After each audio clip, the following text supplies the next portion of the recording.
Hello everyone, Sumita Das চ্যানেলে স্বাগত জানাই। আজকে আমি বানাবো পিঠে, আপনাদের সাথে শেয়ার করব। তো পুরো ভিডিওটা দেখবে আমি কীরকম পিঠেটা বানাচ্ছি। তো আমি শর্ট করে ভিডিওটা পোস্ট করেছিলাম, কিন্তু আমি এখানে বানানোটা এখন দেখাবো। এখানে আমি সুজিগুলো ডলে রেখেছি। সুজিতে দেওয়া আছে ঘি আর জল দিয়ে আমি সুজিটা মাটিয়ে রেখেছি। আর এই পিঠা বানানোর জন্য আমি নারকেল বাটছি এখন। তো নারকেলে আমি দিয়ে দিচ্ছি এলাচ তেজপাতা দিয়ে আমি নারকেলটা ভাজবো এখন। তো এই দেখো আমি হালকা হালকা করে নারকেলটা ভাজবো, কারণ সুজির ভিতরে দেবো, তাই আমি বেশি লাল করব না, হালকা হালকা করব। তো এই দেখো এখন আমি নারকেলের চিনি দিয়ে দিয়েছি, কারণ মিষ্টি না হলে ভালো লাগবে না পিঠেতে। তো এদের চিনি টিনি দিয়ে আমি ভালো করে এখন একটু কর্পূর দিয়েছি। তো একদম কর্পূর দিয়ে ভালো করে ভেজে নিচ্ছি নারকেলটা। তো এই দেখো নারকেলটা ভাজা হয়ে গেছে। তো নারকেলটা আমি বললাম না লাল করব না, হালকা হালকা লাল করেছি। আর এখানে আমি ডো বানাচ্ছি। এই দেখো সুজি দিয়ে এরকম বাটির মতো করে সুজির ভিতরে আমি নারকেল ঢুকিয়ে পিঠেটা বানাবো। তো এই দেখো এরকম একটা বাটির মতো করেছি, ভিতরে নারকেল ঢুকিয়ে তারপরে মুখটা বন্ধ করে দেব আর একটু ডিজাইন করে দেব। আপনার যেরকম শেপে করার ইচ্ছা এরকম করতে পারবেন। আমার এইরকম শেপটা আমার খুব ভালো লাগে। তো এই দেখো এই পিঠে বানানোর শেপটা যদি ভালো লাগে তো আমার পিঠের ভিডিওটা যদি দেখে ভালো লাগে তো লাইক শেয়ার কমেন্ট করে দেবেন। আর আপনারা এরকম পিঠে বানিয়ে খাবেন, দেখবেন সুজির পিঠেটা খুব ভালো লাগে। তো এই দেখো আমি একটা চামচ নেব এখন। চামচ নিয়ে এই পিঠের উপরে আমি একটু ডিজাইন করে নেব।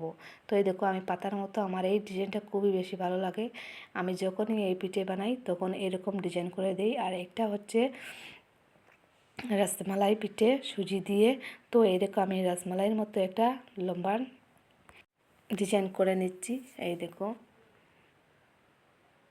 এইরকম আপনারা যদি বলের মতো করতে পারেন তো আপনার যাদের যেরকম ইচ্ছা করতে পারে ডিজাইনটা। তো এখানে দুধ জাল বসিয়েছি আর এখানে তেল দিচ্ছি, সাদা তেল।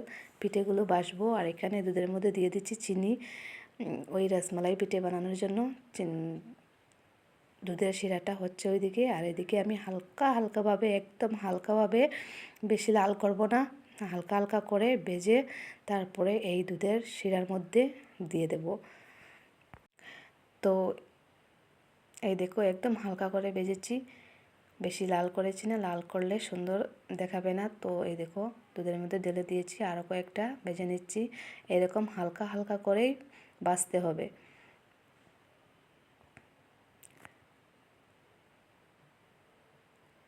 আরও একটু ভেজে নেই, তারপরে ঢেলে দেবো দুধের মধ্যে। তো আর কয়েকটা দিয়ে দিচ্ছি। তো ভিডিওটা যদি ভালো লাগে এরকম পিঠে বানাবে ঘরে, খেয়ে আমাকে কমেন্ট করে বলবেন পিঠেটা কীরকম লাগছে খেতে। অনেক ভালো লাগে, দেখতে পাচ্ছ কালারটা দেখতে। আর একদম পিঠেটা নষ্ট হয় না, সব সুন্দর হয়ে থাকে। এই দেখো এই পিঠের ভিতরে আছে নারকেল। তো এই দেখো নারকেলটাও বেরোচ্ছে না তেলের মধ্যে। আর এই দুধের মধ্যে দিয়ে দুধের পিঠেটাও নষ্ট হয়েছে না। তো এই দেখো কত সুন্দর হয়ে পিঠেগুলো তৈরি হয়ে গিয়েছে। কীরকম লাগছে অবশ্যই জানাবে কমেন্ট করে। টাটা বাই বাই, ভিডিওটা এখানে শেষ করলাম।